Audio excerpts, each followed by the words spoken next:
Much for all the amazing feedback you left for me on my first video. This is really outside of my comfort zone. I'm not very good in front of a camera, but I had so much fun and it was really well received. Everybody was so great. So I really appreciate that. I thought that it'd be fun to do a series of videos. You're gonna have to bear with me today. Most of you know that I have some chronic pain issues, and the last few weeks I've not been in very good shape. So if I appear to be cringing, I kind of am on the inside, but I will try to get through this the best I can. This video is actually inspired by my friend Bobby, who saw my first video and was really excited, and I think really wants to get a spinning wheel now. A spinning wheel, however, is a pretty big investment, and I didn't start spinning on a spinning wheel. I started on a drop spindle and worked my way up and did a lot of research. My wheel that you saw in my first video is an Ashford Traditional, and mine was secondhand. You do have to be careful when you're buying a secondhand wheel. You need to know what it is you're looking at and what you're looking for, just to ensure that it'll work properly when you get it home. It would be frustrating to invest that kind of money and get it home and set it all up and it not work properly. So I was very lucky that I found a wheel in pristine condition. It's from the 1970s, so it has been well used but very well taken care of. But that's not where you have to start. And actually, you can start spinning very inexpensively with a few minutes of work and a little bit of creativity if that's what you're wanting. So I'll touch on that a little bit later. What I wanted to do, though, is to show you what a drop spindle is. Some of you have obviously seen them. Maybe your moms or aunts or grandmothers or somebody along the lines maybe had one. They haven't changed all that much. This one is a Kromsky. I bought this from Knit Picks online, and I think it was around the $20 mark. It's a workhorse. It's a pretty big spindle. This would be great, though, for a beginner. The weight of the spindle is an important part of spinning. If you're wanting to produce a lace weight or a fingering weight, or a sock weight even, yarn, this might not be exactly what it is you're looking for, but this is perfect for beginners. At first, when you first start spinning, really you're working on technique and you don't have a lot of control over the size of yarn, the gauge of yarn that you end up with. This would be a really good place to start for most of you. They even come bigger than that. If you can see, this one's very big. I haven't used this one. It was given to me with actually my wheel.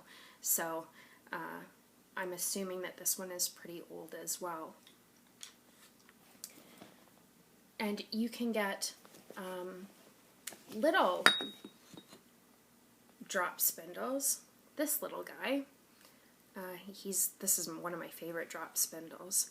Has a beautiful whirl on it, and actually that's a good point to touch on. You can either get a top whirl or a bottom whirl spindle, and really it's as easy as that. It just depends on where the whirl sits on your spindle, and that's a matter of preference. I've always used a top whirl spindle. This is perfect for lace weight or sock weight. It's very light. This is probably not where you want to start. You definitely want to start with something a little bit more sturdy, but you can work up to this very quickly. And just another spindle I wanted to show you. This one looks entirely different. This guy is a Turkish spindle, and it's got a really neat element. You would wrap the singles that you're making around this just a little bit differently than the other spindles that I showed you. As you're making your singles, you're going to wrap it over and under these bars here, these arms.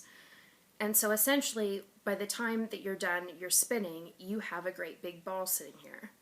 And really, it's as easy as pulling out the shaft of your Turkish spindle, and these actually will come right out of the ball that you've made, and then you have a center pull ball that you can ply from, which will leave you with one end in the middle and one end on the outside, and if you wanted to twist them together to ply it, you can do it like that.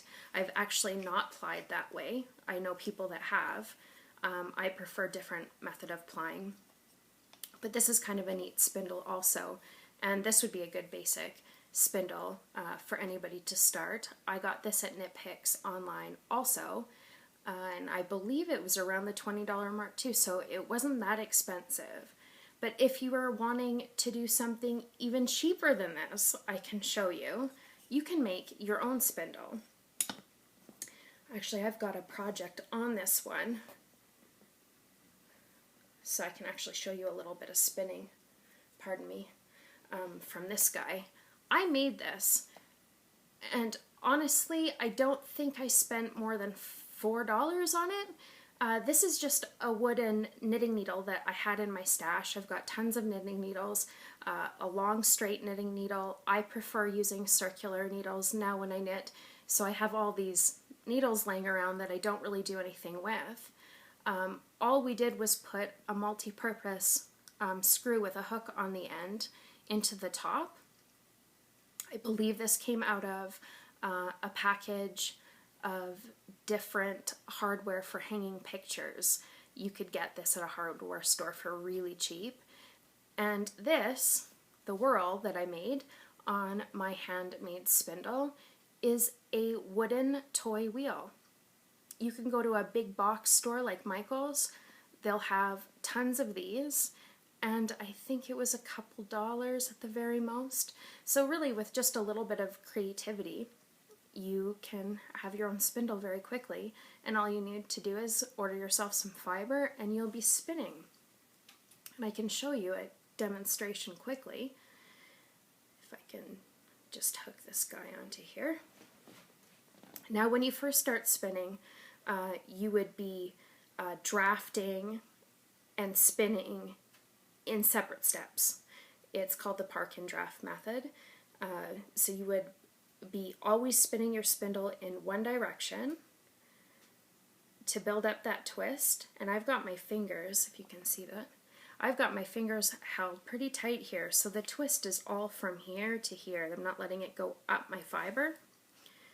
So I would just be twisting, and the parking part is parking it right between your knees as you're sitting, and then you would be drafting, doing your drafting work and twisting,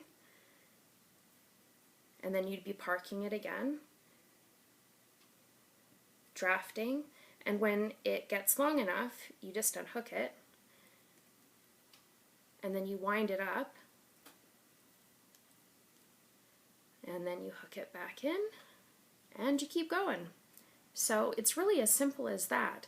Now I know some of my friends on my Facebook that are going to be following this have chronic conditions, the same as I do. One of the reasons why I went from a spindle to a wheel was essentially to save myself some pain, because I found it difficult to put in long sessions with a drop spindle, just basically because of the way I was sitting and having my arm up in the air. I have chronic tendonitis in both my shoulders, and it just was a little bit too much for me. So I didn't initially have the money to get myself a spinning wheel, so I went from this to a supported spindle, which is exactly how it sounds. You're not letting it hang in the air. It's supported, and you can support it in your lap. And what I did was went to Crate and Barrel and got myself this little ceramic cup, which cost I think 99 cents. And then I made myself a supported spindle, doing exactly the same thing with a spindle that I just showed you, I got a knitting needle and a toy wheel, and essentially it's the same process, but imagine this is sitting in your lap. You're putting your spindle in and you're spinning it that way, and it's always supported in your lap, and you're doing exactly the same thing. And you can do park and draft method with this as well. You can twist it while you're holding your singles, while you're holding all that twist that's building up into it, and then you can stop spinning and then draft from there.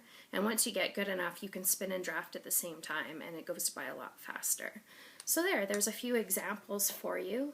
In my first video, I showed you some fiber that I was spinning and some fiber that I dyed, and I just wanted to show you that I've actually finished those. This was on my spinning wheel. This is what I showed you, was the rough draft you saw. It's very squishy and nice. There, I think you can see it there. I made a 2-ply and plied them together, and I tried to spin them fractally, which just makes these very cool barber pole kind of stripes, I guess, in your fiber. So that was quite fun. And the fiber that I dyed for my friend Holly, I spun that also. That gradient that I showed you, that was in shades of green and black, and I've got that done as well. So I've been kind of busy, even though I've not been feeling very well. I've gotten a little bit of work done, and another video now, and I'm so glad that you're watching. So maybe next time we will do a video on knitting, because I know that a few of you said that you would love to learn how to knit, or you've learned how to knit previously and have forgotten over the years. So stay tuned. Next time I will do a knitting video. Thanks for watching.